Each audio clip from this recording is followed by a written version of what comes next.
Bienvenidos a Huellas en la Tierra.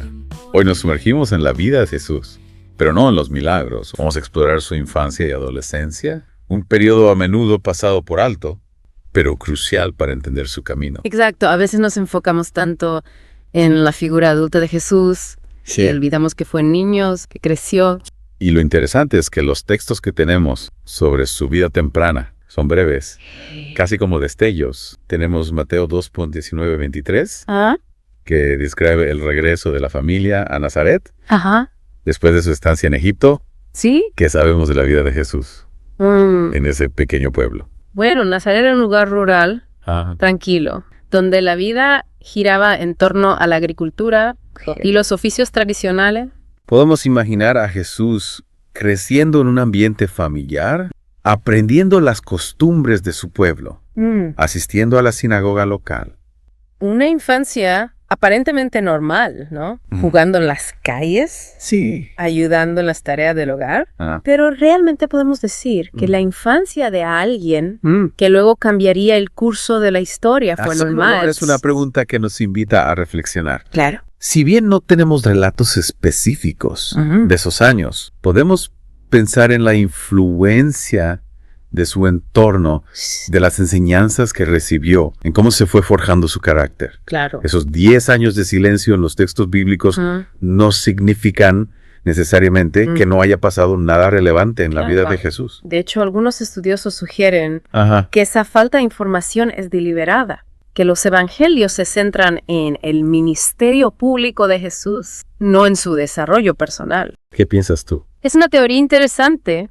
Podría indicar que el propósito de estos relatos no era ofrecer una biografía completa, sino mostrar a Jesús como el Mesías, el Hijo de Dios. Sin embargo, a los 12 años, la figura de Jesús emerge con fuerza en el relato bíblico.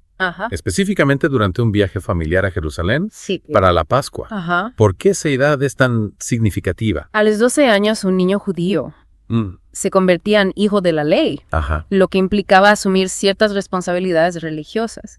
El viaje a Jerusalén no era solo una celebración, era un paso importante hacia la adultez para Jesús. Y es en ese viaje donde ocurre el famoso episodio de Jesús perdido y hallado en el templo, descrito en Lucas 2. Imagino la angustia de María y José, buscando a su hijo durante 3 días. La historia enfatiza su preocupación, mientras que los doctores de la ley estaban asombrados por el conocimiento y la inteligencia de Jesús. Es un contraste interesante que nos habla de las diferentes perspectivas sobre él. Es como si para sus padres él fuera simplemente un niño que se había extraviado. Exactamente. Mientras que los eruditos veían algo más, ¿no? Y la respuesta de Jesús a sus padres: ¿por qué me buscabais? ¿No sabíais que en los negocios de mi padre me conviene estar? Añade otra capa a la historia.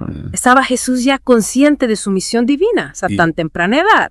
Es una pregunta que ha generado muchos debates.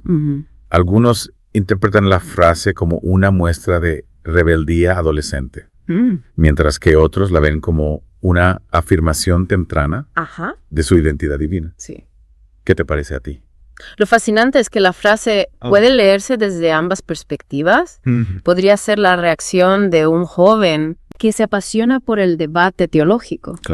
Pero también un indicio de la conciencia de Jesús, de un llamado superior. Y este episodio nos lleva a preguntarnos, ¿hasta qué punto veía Jesús su cumpleaños número 12? Con un punto de inflexión en su vida. Esa es una pregunta muy interesante. No tenemos evidencia directa de cómo Jesús mismo percibía ese momento. Pero sin duda es un punto crucial en la narrativa bíblica. Marca un antes y un después en la forma en que se presenta su figura. Es como si este viaje a Jerusalén hubiera despertado algo en él, ¿no?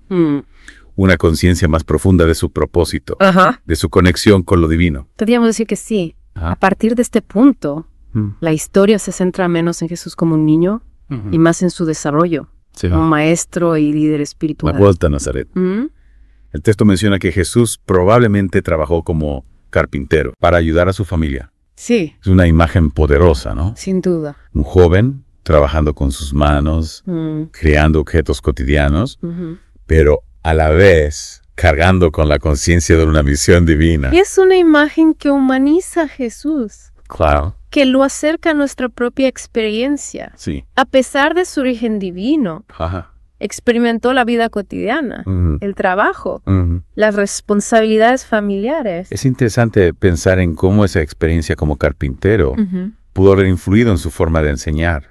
Absolutamente. En su conexión con la gente común. Muchos estudiosos señalan que las parábolas de Jesús a menudo usan imágenes relacionadas con la carpintería, la agricultura, la vida diaria.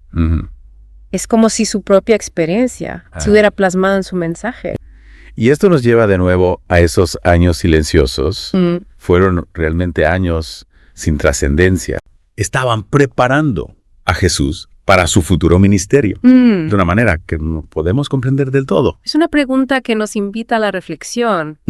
Quizás en esos años de aparente tranquilidad, Jesús estuvo cultivando las virtudes que lo harían un líder excepcional, la paciencia, la compasión, la humildad, la capacidad de conectar con las personas, desde su propia experiencia humana. Es como si la formación de Jesús no se limitara a las enseñanzas religiosas, sino que también abarcara el aprendizaje práctico de un oficio. El contacto con la gente común. Las vivencias del día a día. Precisamente. Y esa experiencia humana tan rica se reflejaría luego en sus enseñanzas, haciéndolas más accesibles, más cercanas al corazón de la gente.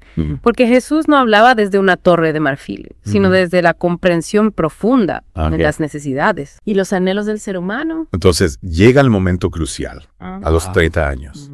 Jesús deja atrás su vida como carpintero. Y se entrega por completo a su llamado espiritual. Sí. ¿Por qué esa edad? En la tradición judía, los 30 años marcaban la edad en la que un hombre estaba listo para asumir roles de liderazgo. Jesús no solo estaba cambiando de oficio, estaba dando un paso definitivo hacia su destino, abrazando su misión como guía espiritual. Es interesante pensar en esos 30 años como la culminación de su preparación todos esos años, tanto los que conocemos a través de los textos bíblicos como los que permanecen en silencio le estaban conduciendo hacia este momento. Y esa transición de carpintero a líder espiritual no fue abrupta, ¿verdad? No fue como si un día estuviera haciendo una mesa y al siguiente estuviera predicando en el desierto. Exacto. Es como si durante esos años en Nazaret, la semilla de su destino estuviera germinando en silencio, nutriéndose de sus experiencias cotidianas. Precisamente, y esa gradualidad, esa transición fluida podría explicar por qué sus enseñanzas resonaron tanto con la gente. No era un líder distante, sino alguien que había caminado en sus zapatos, que comprendía sus alegrías y sus penas. Sus parábolas, por ejemplo, están llenas de imágenes de la vida diaria, sembradores, pescadores, pastores. Es como si Jesús utilizara el lenguaje de la gente común para transmitir verdades profundas. Y esa capacidad de conectar con la gente a través de lo cotidiano, de lo familiar, fue clave para el impacto de su mensaje. Hablando de impacto, la historia de Jesús en el templo a los 12 años nos ha dejado pensando, esa experiencia lo marcó de alguna manera. Lo hizo más consciente de su singularidad. Es difícil saberlo con certeza, pero es interesante cómo ese episodio anticipa la tensión que vemos en la vida adulta de Jesús, la tensión entre su obediencia a sus padres terrenales y su conciencia de un llamado superior. Esa tensión se manifiesta en otros momentos de su vida, ¿verdad? Como cuando le dice a sus discípulos que debe ir a Jerusalén a pesar del peligro que eso representa. Exactamente. Es una tensión que nos invita a reflexionar sobre nuestras propias vidas. ¿Cómo encontramos el equilibrio entre nuestras responsabilidades terrenales y nuestra búsqueda de un propósito más elevado? Esa es una pregunta poderosa y nos lleva a pensar en la figura de Jesús como un modelo no solo de divinidad, sino también de humanidad. Alguien que luchó con dilemas, que enfrentó desafíos, que experimentó la vida en toda su complejidad. Y precisamente esa humanidad es la que lo hace tan cercano, tan relatable. No es un Dios distante e inalcanzable, sino alguien que nos comprende, que ha caminado por nuestros mismos caminos. Y esa cercanía, esa conexión humana hace que su mensaje sea aún más poderoso, ¿no crees? Sin duda, porque nos recuerda que la búsqueda de la verdad, la lucha por un mundo mejor, no es un camino reservado para unos pocos elegidos. Un camino que todos podemos recorrer desde nuestras propias experiencias, desde nuestra propia humanidad. Es asombroso cómo, al explorar la infancia y adolescencia de Jesús, descubrimos nuevas dimensiones de su figura. Sí, a menudo nos quedamos con la imagen del Jesús adulto, el maestro, el hacedor de milagros.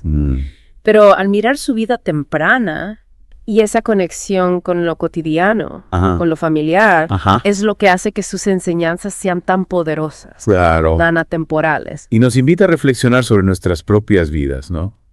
Cómo nuestras experiencias, tanto las grandes como las pequeñas, nos moldean y nos preparan para nuestro propósito en el mundo. Sin duda la vida de Jesús, incluso en sus primeros años, es un testimonio de cómo cada experiencia, cada encuentro puede contribuir a nuestra formación como seres humanos.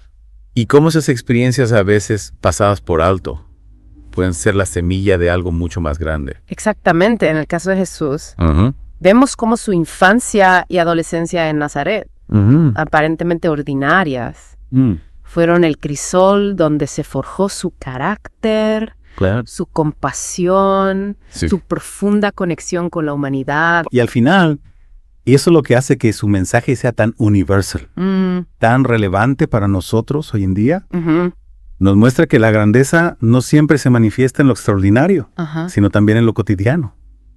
En la forma en que vivimos cada día. Claro. En la manera en que nos relacionamos con los demás. Y en la búsqueda constante de nuestro propio camino hacia la luz. Gracias por guiarnos en este viaje a través de la infancia y adolescencia de Jesús.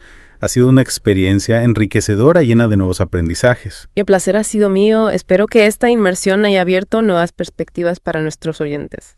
Y a todos ustedes, queridos seguidores de Huellas en la Tierra, los invitamos a seguir explorando con nosotros las historias que nos conectan con el pasado y nos iluminan el presente. Hasta la próxima inmersión.